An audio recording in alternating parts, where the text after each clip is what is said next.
El conflicto de los siglos, capítulo 13, El despertar de España, parte 4. Corto fue su proceso. Confesó abiertamente su fe en las principales doctrinas de la Reforma, es a saber, que nadie se salva por sus propias obras, méritos o fuerzas, sino únicamente debido a la gracia de Dios, mediante el sacrificio de un solo medianero. Ni con súplicas ni con torturas pudo inducírsele a que se retractara. Se le sentenció, pues, a la hoguera y sufrió el martirio en un notable auto de fe en 1544. Hacía cerca de un cuarto de siglo que la doctrina reformada había llegado por primera vez a Valladolid. Empero durante dicho periodo, sus discípulos se habían contentado con guardarla en sus corazones, o hablar de ella con la mayor cautela a sus amigos de confianza. El estudio y la meditación, avivados por el martirio de San Román, pusieron fin a tal retraimiento. Expresiones de simpatía por su suerte o de admiración por sus opiniones dieron lugar a conversaciones en cuyo curso los que favorecían la nueva fe, como se la llamaba, pudieron fácilmente reconocerse unos a otros. El celo y la magnanimidad de que dio prueba el mártir al arrostrar el odio general y al sufrir tan horrible muerte por causa de la verdad, provocó la emulación hasta de los más tímidos de aquellos, de suerte que pocos años después de aquel auto se organizaron formando una iglesia que se reunía con regularidad en privado para la instrucción y el culto religioso. Esta iglesia, cuyo desarrollo fue fomentado por los refuerzos de la Inquisición, tuvo por primer pastor a Domingo de Rojas. Su padre fue don Juan, primer marqués de Poza. Su madre fue hija del conde de Salinas y descendía de la familia del marqués de la Mota.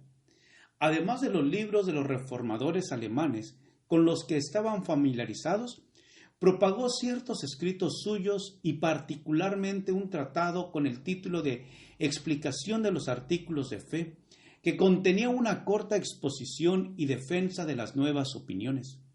Rechazaba como contraria a las escrituras la doctrina del purgatorio, la misa y otros artículos de la fe establecida. Merced a sus exhortaciones llenas de celo, muchos fueron inducidos a unirse a la Iglesia Reformada de Valladolid, entre los que se contaban varios miembros de la familia del mismo Rojas, como también de la del Marqués de Alcañices y de otras familias notables de Castilla.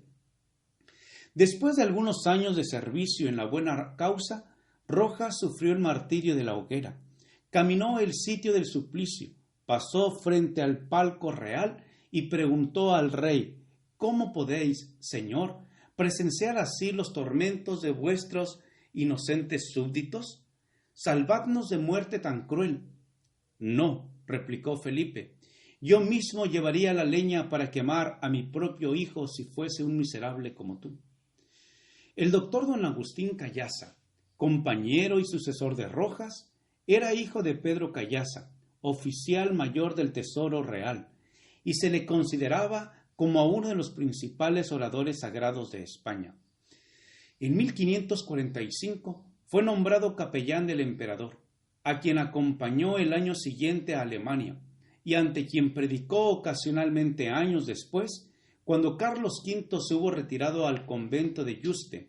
De 1555 a 1559, tuvo Callaza oportunidad para pasar larga temporada en Valladolid, de donde era natural su madre, en cuya casa solía reunirse secretamente para el culto de la iglesia protestante.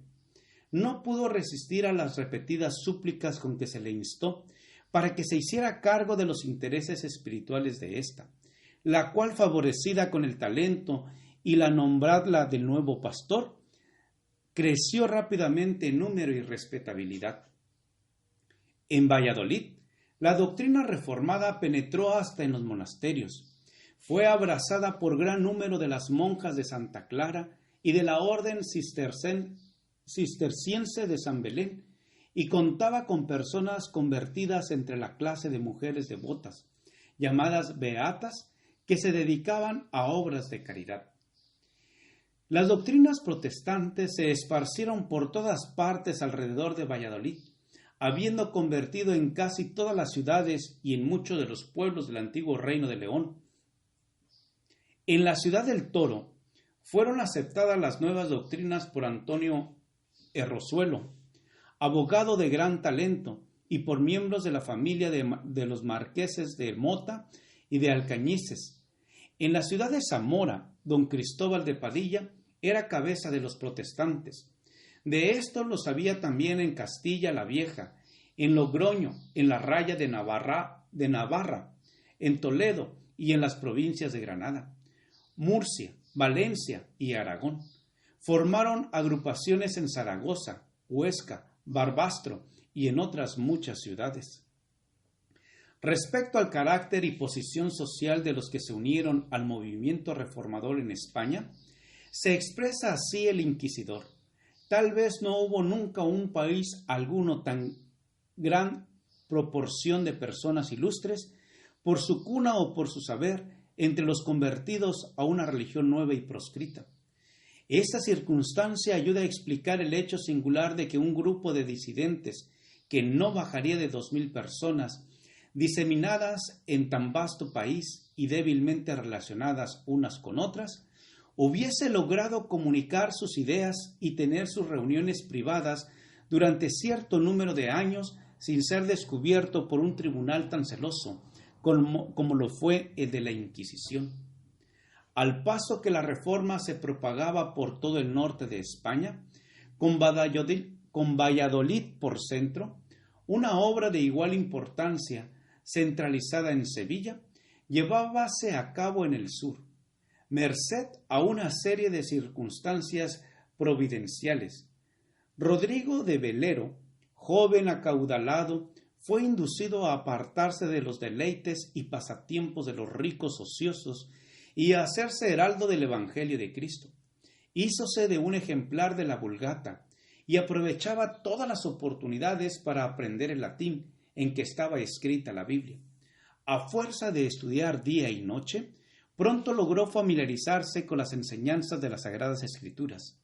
El ideal sostenido por ellas era tan patente y diferente del clero, que Valero se sintió obligado a hacerle ver a éste cuánto se había apartado del cristianismo primitivo todas las clases sociales, tanto en cuanto a la fe como en cuanto a las costumbres. La corrupción de su propia orden, que había contribuido a infeccionar toda la comunidad cristiana, y el sagrado deber que le incumbía a la orden de aplicar inmediato y radical remedio antes que el mal se volviera del todo incurable. Estas representaciones iban siempre acompañadas de una apelación de las Sagradas Escrituras, como autoridad suprema en materia de religión, y de una exposición de las principales doctrinas que aquellas enseñan. Y esto lo decía, escribe Cipriano de Valera, no por rincones, sino en medio de las plazas y calles, en las gradas de Sevilla. Cipriano de Valera, 2 tratados del Papa y de la Misa. El más distinguido entre los conversos de Rodrigo de Valera fue el doctor Higidio Juan Gil, canónigo mayor de la corte eclesiástica de Sevilla, quien, no obstante su extraordinario saber, no logró por muchos años alcanzar popularidad como predicador. Valero, reconociendo la causa del fracaso del doctor Egidio, le aconsejó: estudiará día y noche los preceptos y doctrinas de la Biblia, y la frialdad impotente con que había solido predicar fue sustituida por poderosos llamamientos a la conciencia y tiernas prácticas dirigidas a los corazones de sus oyentes. Despertóse la atención de estos, que llegaron a la íntima convicción de la necesidad y ventaja de aquella salvación revelada por el Evangelio. De este modo, los oyentes fueron preparados para recibir las nuevas doctrinas de la verdad que les presentara el predicador. tales cuales a él mismo le eran reveladas, y con la precaución que parecía aconsejar y requerir tanto la debilidad del pueblo como la peligrosa situación del predicador. Gracias por escuchar este audio. Te invito a escuchar el siguiente capítulo. Jehová te bendiga y te guarde. Jehová haga resplandecer su rostro sobre ti y tenga de ti misericordia. Jehová alce sobre ti su rostro y ponga en ti paz. Con aprecio, el pastor Juan Manuel Flores Espinosa.